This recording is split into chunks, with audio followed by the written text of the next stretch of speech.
And hello guys and welcome back to my YouTube channel mga kapatid.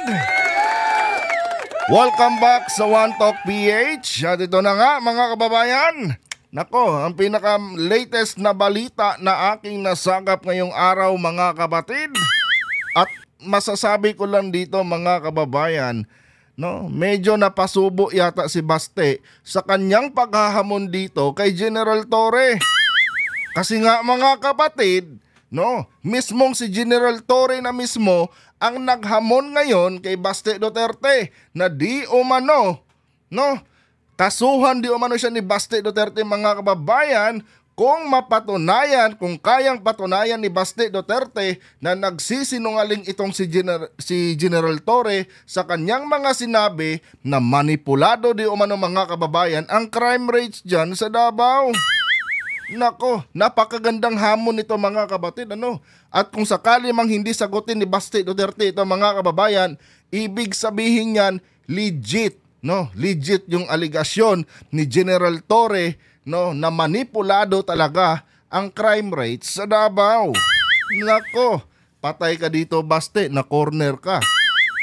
Pero bago tayo magpatuloy mga kapatid, huwag kalimutang mag-subscribe at pakilike ang ating video para i-share pa ni YouTube sa iba pang hindi pa nakakapanood. So ito na nga guys, no? Itong balitang ito, galing po ito mga kapatid sa Philippine Star. At sinabi dito mga kababayan sa balita, Davao Region Police Director Brigadier General Nicolas Torre III yesterday dared, no, Davao City Mayor Sebastian Duterte to file perjury charge against him if the mayor could show proof that he lied. Sabi ni General Torre mga kapatid, Baste, hinahamon kita. Mag-file ka ng kaso laban sa akin. No? Kung kaya mong patunayan na nagsisinungaling ako noong sabihin kong pinipeke ninyo dito, no, ang mga crime rates. Yung report ng mga crime rates nyo dito sa Davao. Yon ang hamon ni General Torre mga kapatid kay Baste. Sabi pa dito, Torre made the challenge after Duterte called him a professional liar for saying that the reports of Davao City Police had been manipulated to show that the crime rates in the city is low. Yan ang sabi ni General Torre mga kababayan.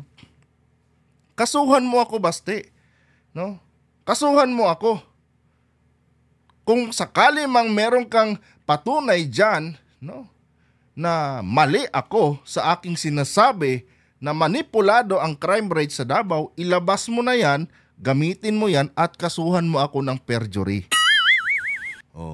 Ganon mga kabatid, no? And ito lang guys, sa tingin ko kaya umabot si General Torre mga kabatid, ano, sa ganitong hamon dahil baka siguro mga kababayan, legit talaga yung kanyang nadiskubre dyan sa Davao.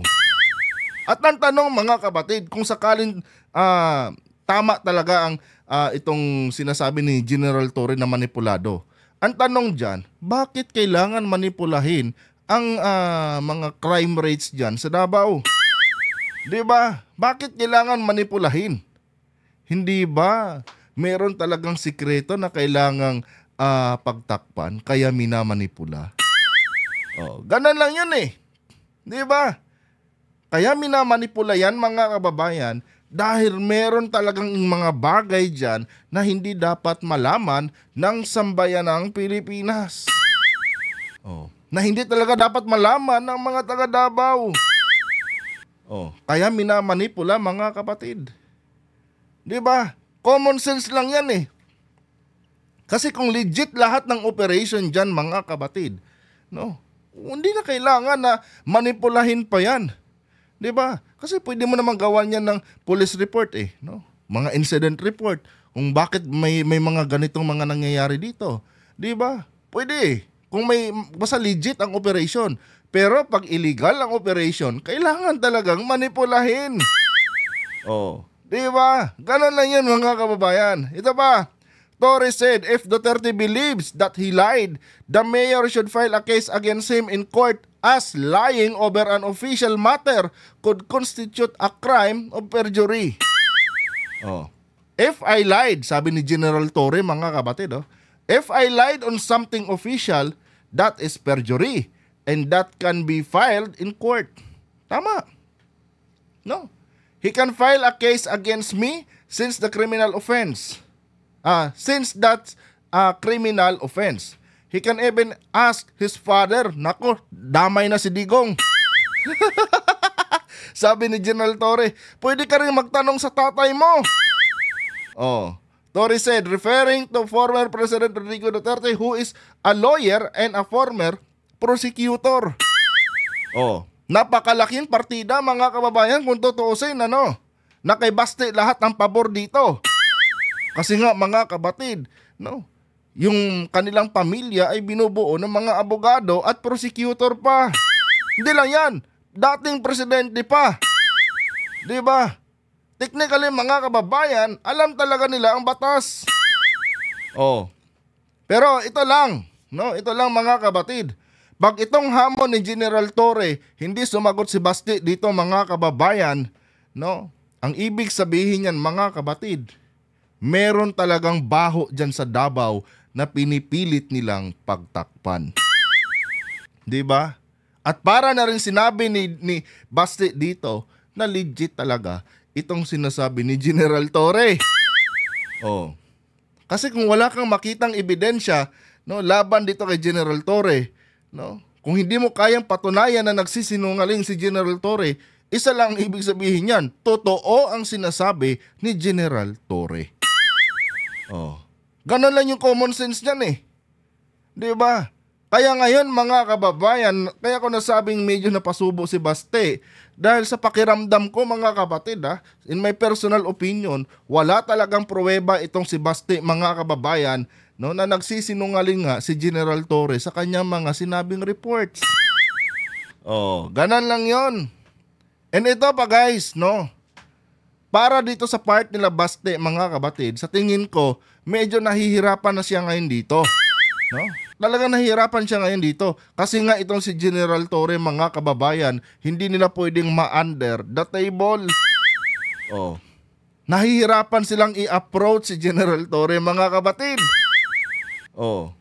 Kaya itong si Baste ngayon, mga kababayan, kung ano-ano na lang pagbabanta ang kanyang sinasabi laban dito kay General Torre.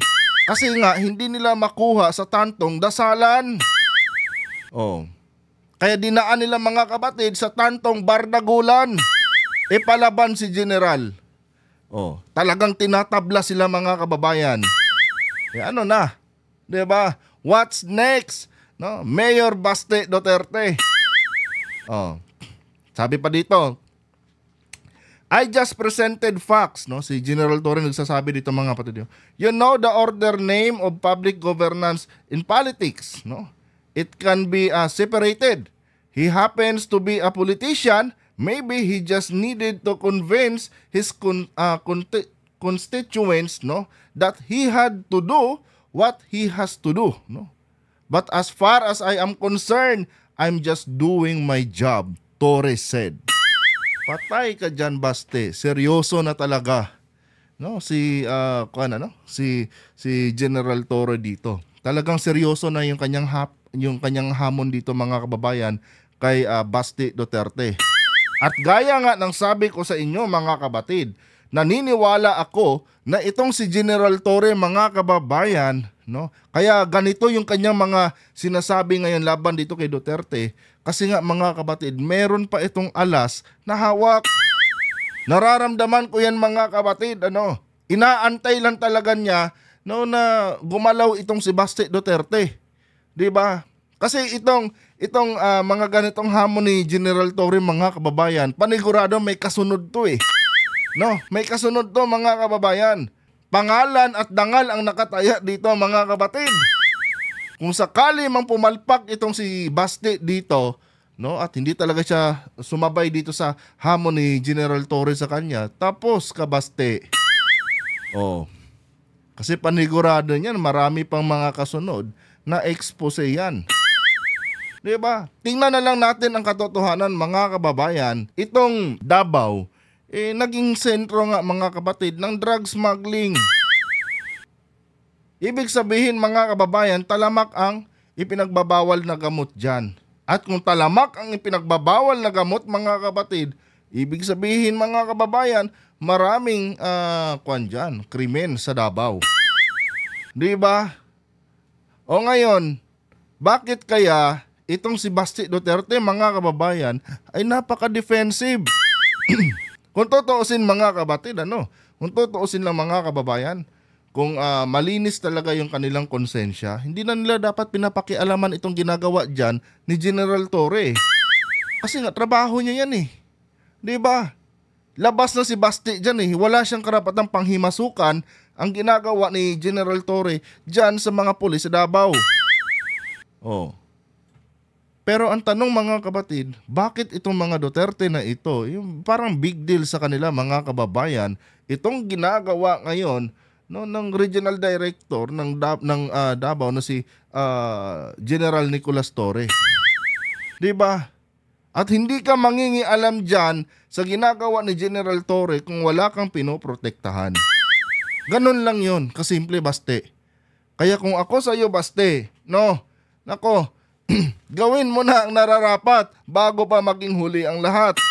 Kasi baka ikaw pa talaga, ang maging daan ng pagbagsak ng inyong angkan. Kasalanan mo to eh, naghamon ka eh. At tandaan mo, pinapanindigan talaga ng PNP yan at ng AFP na non-partisan sila. 'Di ba? Kaya medyo sa tingin ko, mahihirapan ka talagang gapangin itong si General. Lalo na't may paninindigan ito. At lalo na mga kababayan, itong si General Torre daw yata isang INC. Anak ko, mahirap yan Baste. Lalo na't ang inyong kaibigan, kini-question din niyang kanyang simbahan. Nako, patay na Baste. Lulubog ka dito. Baka pagka nagkalabasan ng baho, baka may matinding baho ka dyan. Nako, magdasal-dasal ka na. Ang biruin mo, sabi ni General Torre, mga kapatid, magtanong ka pa sa tatay mo. Di ba? Tanungin mo pa yung tatay mo. Kasi abogado yan at dating prosecutor yan. Itanong mo yan, Baste. Anyway guys, abangan na lang natin ang susunod na kabanata. Tingnan natin mga kapatid kung hanggang saan itong yabang ni Baste. Isa lang masasabi ko, napasubo si Baste dito mga kapatid.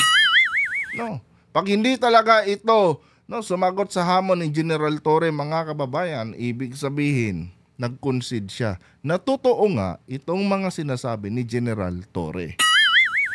Kung nagustuhan niyo po ang ating content ngayon mga kapatid, huwag kalimutang mag-like and subscribe para i-share pa ni YouTube sa iba pang hindi pa nakakapanood yung ating video mga kababayan. At mag-comment na rin kayo dyan sa inyong mga personal na opinion. Hanggang dito na lang. Adios.